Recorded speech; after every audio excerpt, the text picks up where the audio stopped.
Bumaba ka na doon. Bumaba ka na. Bumaba ka na. At may gagawin ako, ha? Go down na, go down. Go down, your nanny want me. Your nanny want me. Okay. Hello, hello, hello, hello, my dear.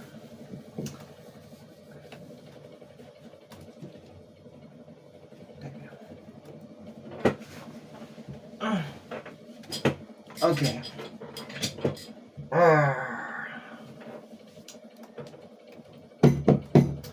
Okay. Libra. Hello my dear Libra. Welcome or welcome back sa ating YouTube channel or Facebook page. My name is RJ, your Tarot Card Reader. At ang gagawin natin today is ang iyong first 15 days of January 2026. Happy New Year my dear. Ayan. At kung meron kayong mga maririnig na kahit anong ingay in the background, I do apologize because of hindi ako gumamit ng kahit anong noise cancellation. Okay. Libra. And private reading, nasa description box down below. You know where to contact me. Okay. Pinagsama-sama ko yung mga cards ko. No.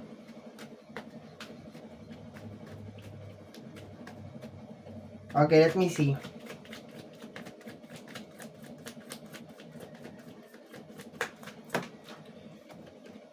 Six of Swords.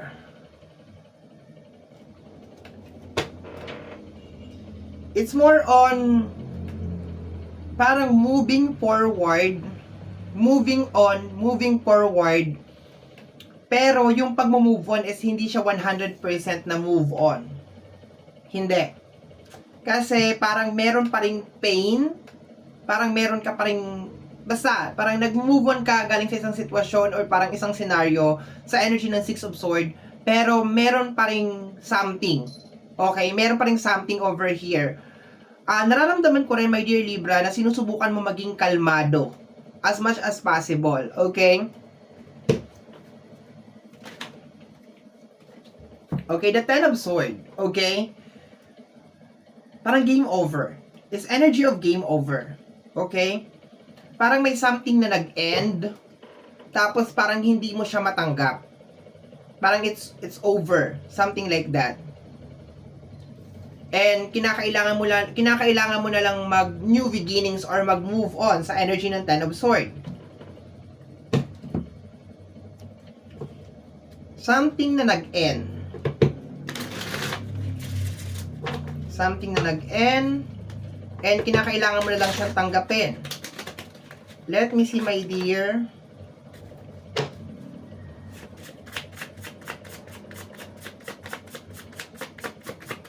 At least nag-move on ka. At least nag-move forward ka, di ba? Pero I think yun yung parang iniinda mo. Okay? Yun yung iniinda mo, my dear. It's time to claim your power back. It's time to claim your power back sa energy ng customized na. It's time to claim your power back.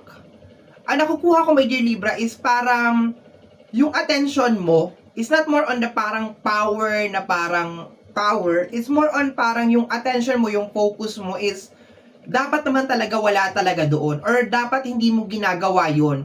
Kasi parang siyang waste of time.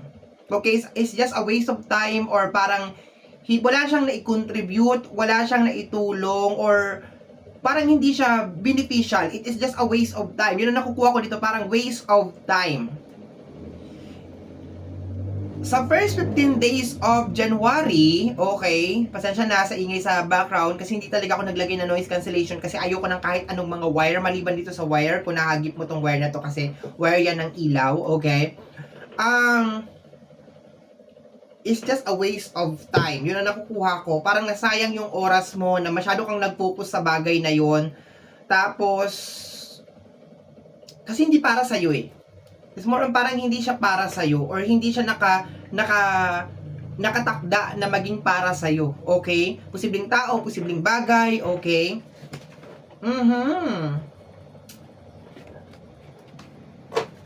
Parang may gusto pang sabihin.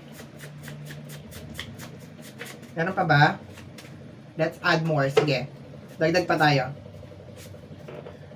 Pasensya ka na, hindi na kita kayang harapin.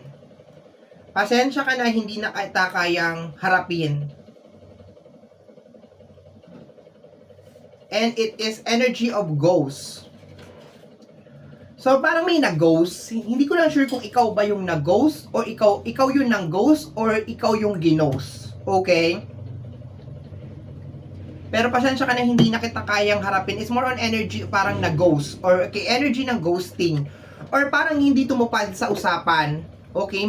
Merong hindi tumupad sa usapan over here. Yung energy niya is parang papunta dun sa energy ng promise. Promise na na-broke. And I think, my dear Libra, yun yung parang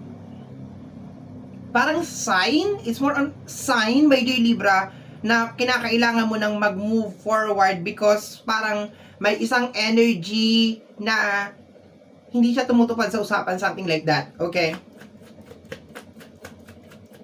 May energy ng ghost. So, definitely parang na-ghost. Parang na-ghosting or something like that. Parang kang na-Indian. Alam mo yung parang meron kayong usapan na magkikita tayo sa ganito, magkikita tayo sa ganyan, ito yung gagawin, and then parang hindi tumupad. Okay? It's more on promise na broke. We have here the energy of the Page of Cups. Paki-clarify yung Page of Cups.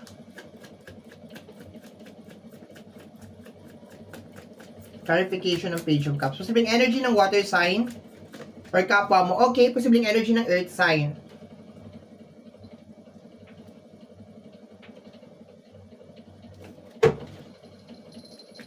What? Teka lang ha. The Three of Wands. I think somebody decided, my dear, na mag-move forward nang hindi ka kasama. Somebody decided na mag-move forward nang hindi ka kasama. Parang iniwan ka, okay? Iniwan ka sa ere, parang pinangakuan ka ng kung ano-ano or nag-promise sa'yo ng kung ano-ano and then iniwan ka sa ere. Ganun na nararamdaman ko na energies. More on parang iniwan ka sa ere. Ang problema dito, my dear, is it's time to claim your power back. Parang ginamit ka lang. That's what I'm getting over here. Ginamit ka lang nitong, kung sino man tong energy na to. And ngayon para siyang, yung energy is para siyang ghost. Okay, para siyang multo na hindi mo na nararamdaman, wala kang message, walang something, walang update. Okay, para kang iniwanan sa ere, ganun yung energy, my dear. That's what I'm getting over here. So yung energy ng first 15 days of January 2026 is more on parang mag-detach ka dun sa energy na yun. Posible siyang energy ng water sign, posible siyang energy ng earth sign. Okay, Cancer, Scorpio, Pisces, Taurus, Virgo, and Capricorn. Okay? Okay. Actually, meron ding earth, fire sign over here. Okay, we have here the energy of the Ace of Sword. Sa energy ng Ace of Sword, my dear, it's you. Bakit ganon? Teka lang ha. The Nine of Wands. Teka, nakatingin ako sa water. I think apektado ka pa rin talaga nito, my dear. Kung sino man tong tinutukoy dito, you are so affected with the energy niya, as in. Pero sinusubukan mo lang na mag-move forward. Okay, and nagkakaroon ka ng, parang you're trying to build this positive mindset or positive energy na everything will be okay, everything will be fine. Kasi itong tao na to is finally, no, it's not finally, nag-decide na siya, my dear, na mag-move forward sa energy ng Queen of Pentacles and the energy of the Three of Wands. Nag-decide na siya na parang iiwanan ka na niya sa ere, parang ganon. Magiging ghost na siya, my dear. Igo-ghost ka na niya, okay? Tapos, sabi nga dito, pasensya, hindi ikaw to. Pasensya ka na hindi na kita kayang harapin. It's more on parang, wala na. Kung ano yung meron tayo, it's already over. It's already, wala na. Okay? It's already over. Actually, yung energy ng it's time to reclaim your power back, there's a possibility na reverse energy din to, na nire-reclaim niya yung power niya back. or ikaw yung nagre-reclaim ng power back. Okay, I wanna know kung ano ba tong reclaiming of power. I wanna know kung ano ba tong reclaiming of power. I wanna clarify that reclaiming ng power. Kasi ang una kong nakuha talaga, my dear Libra, it's you reclaiming your power back. Pero somehow, like, nakaka-receive ako ng energy na ang reason kung bakit umalis tong tao na to sa personal space or sa energy mo is because parang pakiramdam niya, parang nado-dominate siya ng energy mo. Okay? So, kaya medyo parang naguguluhan ako. Okay, let me see. Clarify natin one by one. Paki-clarify yung energy ng reclaiming your power back. Okay, this is energy of the Emperor. Okay? Kung isa siyang Aries, okay? Kung isa siyang Aries, Leo, and Sagittarius, kasi meron tayo ditong energy ng Three of Wands, hindi madali sa kanya, my dear, na iwanan ka. Okay? Hindi madali sa kanya, my dear, na iwanan ka. Okay? Kung isa siyang Aries, Leo, and Sagittarius, hindi madali sa kanya na iwanan ka. Okay? Pero parang pakiramdam niya kasi is nasasakal siya or parang nakokontrol siya. Something like that. Okay? Yun na nakukuha ko, my dear. Okay? Kaya there's a possibility na kung Aries, Leo, and Sagittarius to, my dear, is bigla tong mawawala or hindi siya mag-show up. Okay? O hindi na siya tutupad sa kung ano yung pinag-usapan niyong dalawa. Okay. Kasi may nakukuha din ako ditong energy ng earth sign. Let me see. If you're dealing with an earth sign. If you're dealing with an earth sign. If you're dealing with an earth sign, Taurus, Virgo, and Capricorn. Let me see, my dear. Kasi medyo naguguluhan talaga ako, my dear, sa energy. Halos lahat ng zodiac sign ay lumabas dito sa table ko. I wanna know kung ano tong energy. This is the energy of the Two of Cups para sa mga earth sign. If you're dealing with Taurus, Virgo, and Capricorn, okay?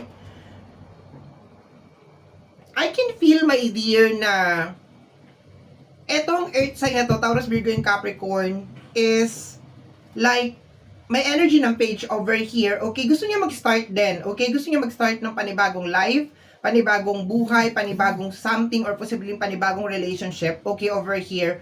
And I can feel yung energy ng pagiging cold, okay, ng earth sign sa'yo. Okay, yung pagiging cold, okay, like, sobrang cold. Like, yung energy ng ghost over here, it's like that, okay? Like, super, super cold, okay? Parang, masyado kang clueless kung ano yung naglalaro sa isipan niya, something like that. But, I can feel na itong earth sign na to is gustong gumawa ng panibagong life or parang panibagong something na parang hindi ka kasama. Yun ang nakukuha ko kanina. Okay? Like, gusto kanyang iwanan or something. Okay? Water sign, Cancer, Scorpio, and Pisces. Let me see. We have here the energy of the Knight of Wands. Okay? If you are dealing with an water sign, Cancer, Scorpio, and Pisces, Libra, there's a possibility na meron tong gustong malaman sa'yo. Okay, meron siyang gustong malaman sa'yo. Parang meron siyang gustong malaman, meron siyang gustong mapatunayan. Okay, regarding sa energy ng kutob at hinala niya. Okay? So, parang nag-i-investigate. That's what I'm getting over here. Nag-i-investigate siya. Okay? Or baka nag-undergo ka, Libra, ng isang trial. Okay? Parang sinusubukan ka ng taong to. That's what I'm getting over here. Kung kapwa mo naman earth sign, kapwa mo naman air sign, okay, Gemini, Libra, and Aquarius, we have here the energy, the Devil and the Page of Pentacles, okay? Sneaky energy to. This is very, very sneaky na energy, my dear, okay? May kinalaman sa usapin ng pinansyal, baka may ginagawa na itong something, baka together pa rin kayo, pero meron na itong ginagawang something, okay? May ginagawa na tong something, as in, like, hindi pa kayo hiwalay, pero meron na siyang ginagawang something, okay? Nagpe-play na to in the background, meron tong ginagawang something, okay? Pero yung overall na energy kasi is it really doesn't matter kung nasa earth sign man siya, nasa fire sign man siya, nasa water sign man siya, or kapwa mo air sign, I can feel yung energy ng detachment. Yung parang ganun, may detachment na nangyayari, okay? So, let me see. And ikaw, parang kinakailangan mo na lang magtanggapin, mag-move forward, and basta ganon. Tanggapin yung situation. Na parang, okay, hindi na ito mag-work. Okay? We have the energy of the Four of Swords. Okay? Ang daming sword. Take a break. Posibleng break. Take a break. Okay, yun na nakukuha ko dito. Break. Parang break time. Time out. Okay, that's what I'm getting. Okay? Let me see. Next card. Okay, we have here the energy of the Nine of Swords. Energy ng stress.